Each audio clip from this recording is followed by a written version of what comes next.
you're a shepherd, not an engineer. Taking that attitude into marketing as well, you really need to identify what are the spheres of influence you have and what can you control.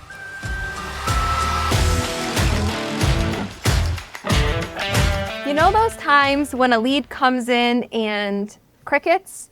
Well, today we're digging into why that happens and, more importantly, how to fix it. Joining me is Simon Lewis, founder of Binary & Company, a digital marketer with more than 20 years of experience helping institutions like the Smith School of Business and NYU Stern turn interest into enrollment.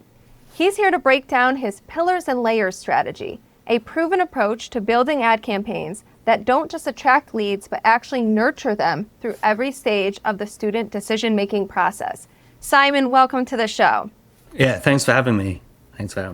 I want to start with more of a fun question that I really want your take on, especially with how fast things are changing in our industry. What's one non-marketing skill you think has made you a better marketer? Yeah, it's a good question. I really had to have a bit of a think about that. Really, in general, the one I came up with was like becoming a parent has helped immensely. I would think, especially in the higher ed space, that would. Yeah, I mean, understanding learning, understanding all that kind of stuff was really interesting. But when you become a parent, you realize there are things you want to control some things, and there's some things you can't control. Yeah. Interesting enough, our daughter has ADHD and dyslexia. One of the leading experts on ADHD and dyslexia is Russell Barkley, and he has this phrase that he says, "You're a shepherd, not an engineer," and it's just really resonates with me. And I think that taking that attitude into marketing as well is you really need to identify what are the spheres of influence you have and what can you control. You know, we're a digital marketing agency. We very much own our areas, and you can focus on that and making sure you're very dialed in on that, but then also knowing that the rest you just have to guide. And I think there's a real similarity between that and parenting. Like there's a need to guide, and there's things you can actually control, and understand the difference between those two. I think it's more of a general answer to your question, but but I think marketers a lot of times, I think other people think we can produce and control and have all of this power over a consumer, right? Yeah. When really there's very little that we actually have control over. Yeah. And perhaps acknowledging that and putting on the hat more of coach versus controller, it might help us actually get to a better outcome. Especially in education in many ways, because there is a fluidity, we'll talk about that. There is a fluidity in that decision-making process. Yeah. So you are coaching, you are guiding, you're not necessarily pushing, if that makes sense. Yeah, that actually goes into another question I had for you, because you've worked across higher ed, e-commerce, real estate, multiple other industries. And that I don't always have that as for a guest on the podcast. So I want to know your perspective about what makes marketing and lead gen in higher ed uniquely challenging when you think about your experience across different industries. Looking at other industries and then with a lens on higher ed, there's two areas that would look at that differentiate it, and that's the time it takes for someone to make a decision.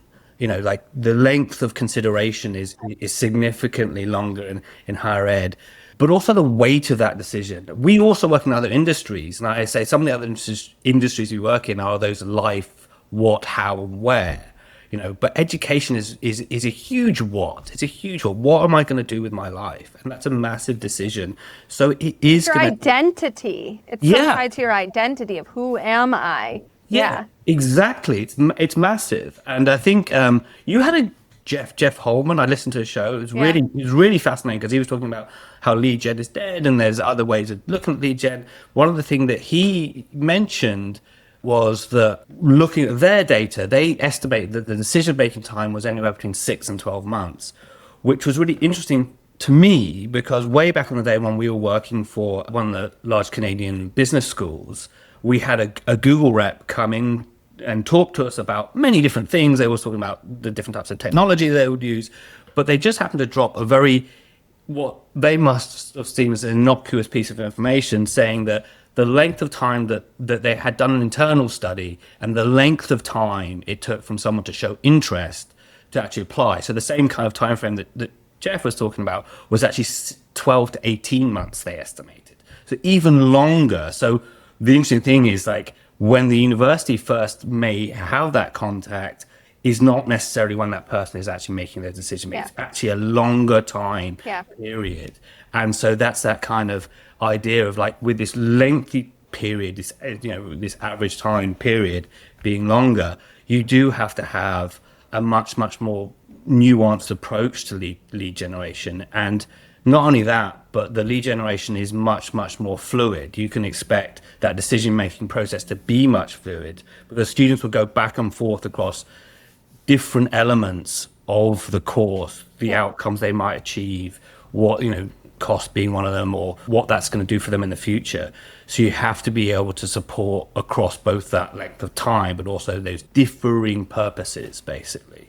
So that's what I'd say is really different, is that sort of length and fluidity of the decision-making process that stands. I'm always very sort of careful to call it lead gen. I know it's more like data capture in many ways within education, because as much as you're trying to get someone to give you a lead, you're also trying to gain data about what they're interested in, and that's really important.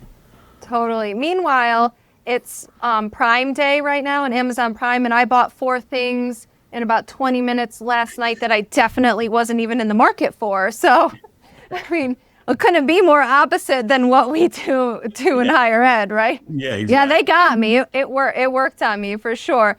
I want to talk about that data capture moment, because I know you have some thoughts on that. What's your perspective, and what should happen next? Because a lot of times we might see that as the end goal.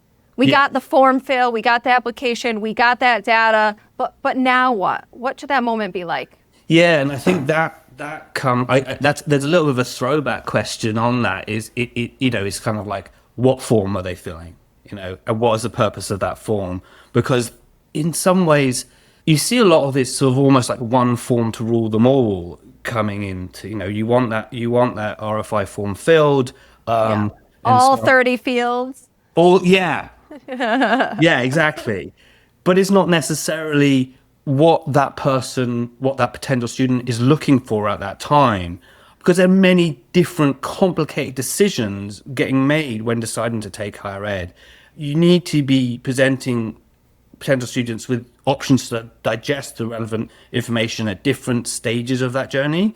So yes, there should be multiple forms, and sometimes that can be a little bit like overwhelming. It's like, I'm going to have, I want this complicated system of multiple forms everywhere. But bear in mind that also forms don't have to be on your website. Like now more we use in-platform forms, Insta forms or lead gen forms on LinkedIn, or even like Reddit as well, where smaller decision-making steps are being taken, and they can just fill in a form, say, I want to know about that. I want to do, whatever it is, an online info session. Or I want to download a piece of content that's going to teach me more about industry, or so on and so forth. So the form you fill and what happens next should be related to, like, what kind of decisions you're making, and then maybe you'd like to know about this next before you're presenting them with, like, here's apply. Now's the time to apply. There needs to be those steps until getting away from them being like lead forms and being like more data capture forms is changing that kind of mindset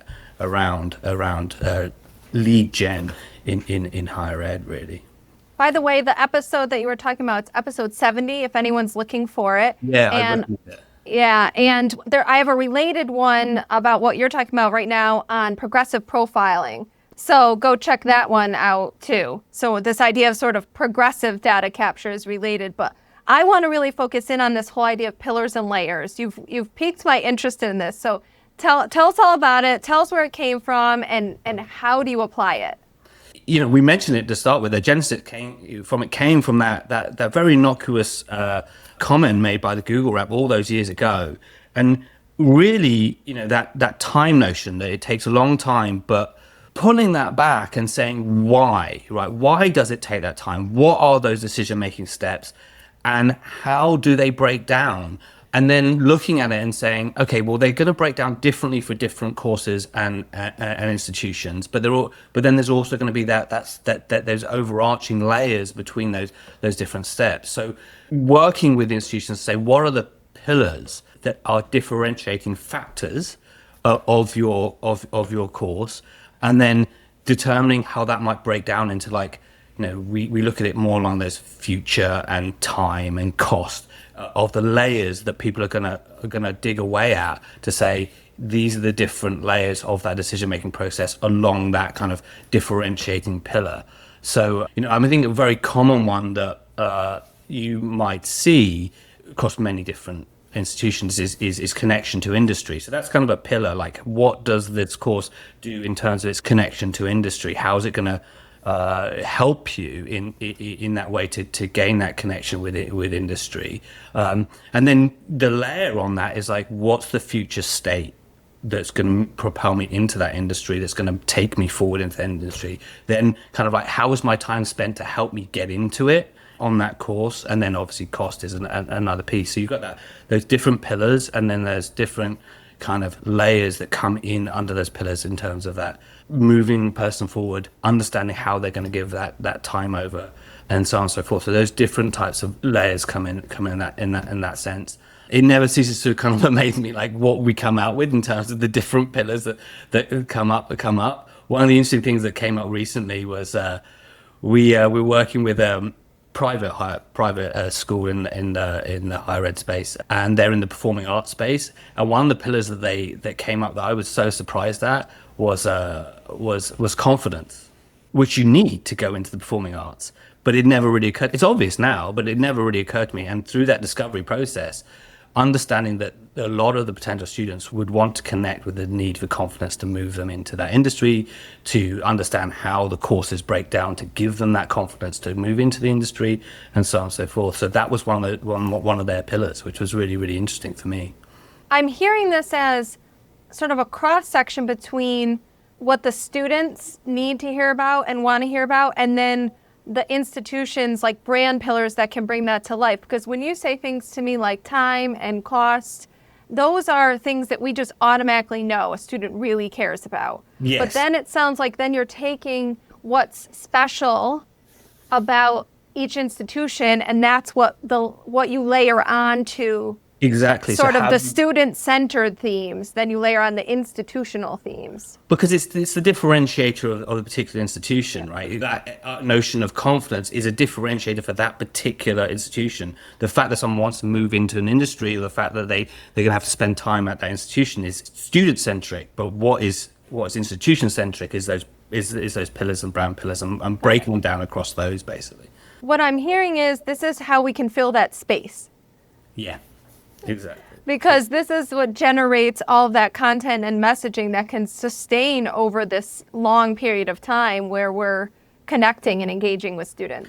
Exactly. So it gives you a greater degree of advertising or ad collateral to be able to move students as they make decisions, to change data capture, to change the different areas of your data capture, to enable them to be like, connect in this way because of this pillar, connect in this way because of this pillar, or connect in this way because of this layer that you're thinking of going along. And it just gives you that opportunity to break down your advertising, so it's not just focused on that one kind of like, give me your information, apply now. Yeah. Or trying to say everything. In one ad or one campaign too. Exactly. You're breaking it up into its parts, into its pieces. And it works very well when you look at like what institutions do normally. There's a lot of alumni stories, and a lot of content that comes out of institutions can be broken down into advertising collateral, and understanding where they fit along those brand pillars, and then breaking them down into those ad types is really, really valuable. It really, really helps to structure a campaign and allow you to insert points of data capture along that campaign, as it were. I want to talk about the ad campaign idea a little bit more, because I think when you first started talking about pillars and layers, I'm going to guess most people listening were thinking about it in terms of what are the emails that we're going to send now that we have the data capture. But you really have this perspective of the ads continue, and they continue this story. Like, so what does that look like in practice? So there's two ways to look at it. Like, yes, you should have email and ads working in sync, right? There is no reason why when someone gives over their information, the ad should stop. Because in all likelihood, they're still quite a way from making that final decision. There's still quite a way. There's still a lot of more information that they need to get. So the perspective that we take is that we would like to have that data capture earlier in the decision-making process. So basically, like when we started working for this small private college in Vancouver, they were very, very focused in on that single point of entry or into their funnel, right? So they were just like, focusing people into that single point of entry, and they weren't noticing that further back in that decision-making process, there was lots of other things that were going on for those students. And so when we took a look and broke down their advertising campaign, we were saying, like, you could capture these people much, much earlier on in that decision-making process, and then still have, your admissions team maybe reach out to them, but reach out to them in a different way. So we work quite closely with their admissions team and say, like, this type of data capture, I wouldn't necessarily connect with them now. But there's another ad that they may come in, or they take another action. Then that's a time when you can connect with them, but connect with them in a different way. So, like, what happened is, like, we had this feeling that their lead gen was really focusing maybe on those last sort of 3-4 months of that decision-making process. But when we were coming in, we wanted to stretch that out to be across that 12-month period and get that data capture earlier, nurture earlier, and then fixing email alongside it so that you can have it. So for instance, we would do a lot more lead magnet kind of stuff that would be informational, gaining information. So students might want to know how it works in the industry. How does the industry work? Here's a lead magnet to teach you that. But if someone fills that in, that doesn't mean that someone the admissions should be straight on the phone and ask them if they want to sign up to a course, because it's too early in the process, right? But then you can then take that and say, for the next ad, come and join an info session, come and join an open house, and then even further down, like, come for an in-person open house. Those ads are continually going down that process, even though you got that data capture way, way, way earlier. And ultimately, there was a huge reduction in their CPA because you were just giving out that information in bite-sized formats, basically, able to get it. But we did take a little bit of time to train the admissions process and say, these are not necessarily very warm leads. When they've done this type of action, it's a much warmer lead. You can, you'd be better off contacting them at this stage to ask them what they want to do, and so on and so forth. Yeah. Really laying the foundation for that engagement moment is really what you're doing. Tell me about how the advertising campaigns link into, for instance, the CRM, so that stuff's all synced up. The ad campaigns and the emails, and then the right students getting served up to the admissions counselors at the right time. How does that all come together so this sort of ideal pathway that you're talking about can come to be? So there's nothing wrong with a student seeing, initially the lead magnet and then coming back and then being asked to do an open house. Then maybe there's a different info session they might want to come to. This particular piece of course material or so on and so forth. There's nothing wrong with that in essence, but it's really understanding and tracking where they are and what actions they've taken. So ensuring that your ads are connected to your CRM and the information of what forms they're filling in is going into the CRM. They're labeled, so did they fill in the lead magnet? Did they fill in the open house registration? Did they attend the open house is a big one, right? Yep. So that when the admissions team is connecting with them, they can see what it is that they've done and see and get a feel of how far down that process they are. So if they've just filled in some kind of lead magnet, probably not hugely, it's sort of quite a cold lead, as it were. It's that first piece of data capture. But if they've done that, they've registered for an open house and they've attended an open house, this is a point at which your ad can change, but also your email can change to say, come and talk to admissions planning session, and really move that forward. It's having those two things in sync, so that also having those emails that go out. So again, lead magnet, would you like to attend an open house, a virtual open house? Would you like to have an in-person open house? And then would you like to talk to the admissions planning session? The email and the ads can be in sync, and by having by having that data flow in and out of your CRM and understanding where that is from the conversion points in your ad platforms, you can sync them up in many ways, basically. I really like the idea of sort of looking at the actions and deciding which actions signal someone's actually ready for perhaps a one-to-one outreach, or combination of actions signal. And that's just smarter working too, right? Like, we're serving up the students that are ready for that moment, instead of asking admissions teams to reach out to everyone who comes and fills out an RFI form, right? It just makes more sense. It's more efficient, and you're going to get better results. Absolutely. Like, one of the things we had to get the admissions, because all of a sudden there's this kind of flood of leads, because they're much further down the funnel, but those flood of leads aren't necessarily valuable. It's only when you start to move them down into greater engagement actions you see that. And for us also, like, we're also, from an advertising perspective, we're also aware of the fact that there are engagements outside of that data capture that happen. So, for instance, we'll put out a lot of video, alumni video or day in the life of video, depending on whether it's like a future, we're trying to push future, we're trying to push time, or whatever it is.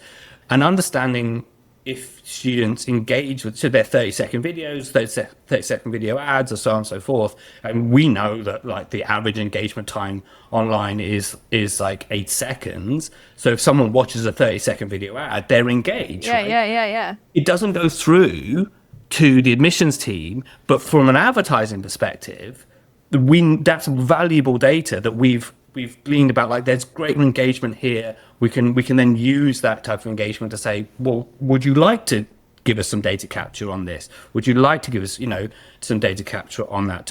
So, for instance, they may watch an alumni video on, that talks about, like, how someone made it into that industry. So that's kind of a future state view. And then you might say, would you like to attend an open house or a virtual open house to understand how your time spent here is going to propel you into that future state? Because they've engaged with the video, but you're only doing that once they've engaged with the video. So there's multiple different types of engagement, of which data capture is one, and having that sync of emails along with it once the data capture is done is super important. But also understanding that there's different types of engagement you can look at to track, what reading and downloading certain material are other areas as well. Yeah. So if there's one thing our listeners are going to do to make sure that data capture isn't sort of a one and done moment, this could be something that they do, go and evaluate what those signals could be. And for your audience, and which signals get you to that personal interaction, which signals get you to, now it's time to invite them to an info session or open house. That's a great way to do it. But if they're also trying to figure out their pillars and layers, where would you tell someone to start? We always try and fit those future time and cost layers in as the layers. The pillars are very much those brand pillars that the university might have, or those differentiating pillars that they have. So I would spend time looking at your brand pillars, what differentiates your institution from other institutions, and seeing how those pillars can break down into that future time cost layers, as it were. That's where I would definitely kind of start. And I just want to say, those are so student-centered. I love them. So I want to say them one more time. Cost, they need to know what it's going to cost them and what the value is going to be, right? Yeah. Given. Time, where are they in their process, so that we can meet them where they are. Yeah, but also, like, time for us was about, because the interesting thing about education is it's not a transactional. No. Yeah. No, because, like, the average cost of education now is broke $100,000. The average cost. I know there's more and there's less, but that's the average cost. So you're seeing this rising cost in education, but you're not just handing over that money and just getting a diploma or a degree or whatever it is you're getting. You have to invest that time. So it's really important for us to demonstrate through advertising what that time entails. What that experience will be. Yeah, the lived experience. Yeah, the lived experience is really important. We have a range of advertising stuff, pieces that go through that are like nice day in the life of, so you understand what's going on, what it's going to be like when you're there. That lived experience. I recently went to a conference. It was a virtual conference here in Canada, and we had an SEM professional from a college in Quebec, and she spoke about how their social media, they track their social media so that they were showing a lot of what was going on campus life. And they found that showing what was going on campus life increased enrollment rates, but also decreased dropout rates because people were more engaged. And so for us, that time piece is not just about like where I am in my journey, but it's also about what is my time going to look like. Yeah. Do you know what I mean? And then the future is where I'm trying to go. Exactly. Right? Exactly. Yeah. The outcomes, the results that I can expect. Yeah. So, and you can break that down in many different ways. We break it down. Alumni stories are great, but also things like hearing from industry professionals about their journey. Like, you know, that can really, really help. This is the instructor, and this is his or her journey, you know, and that's really, really, really important as well. So you can break those down, and it gives you so much more opportunity for different advertising formats that will do different things rather than just that big one, come and apply now. I always kind of say that if you look at your advertising and it's saying apply now, it's probably not the right type of advertising. That's a good one. That's a good hot take, a good keeper right there. Yeah. So there we have it. It's cost, time, and future. Simon, thanks for giving us such a clear framework, one that we can go back and we can apply to our next advertising campaign. So thank you so much for being on the show and sharing that with us. Yeah. Thanks, Alison. Thanks for taking the time with me. Thanks. Appreciate it. And we'll have all the info on how to get in touch with Simon in the show notes. Listeners, if you're trying this pillars and layers approach or want to see examples, make sure you check out Simon's work and let us know how it goes. We'd love to hear from you.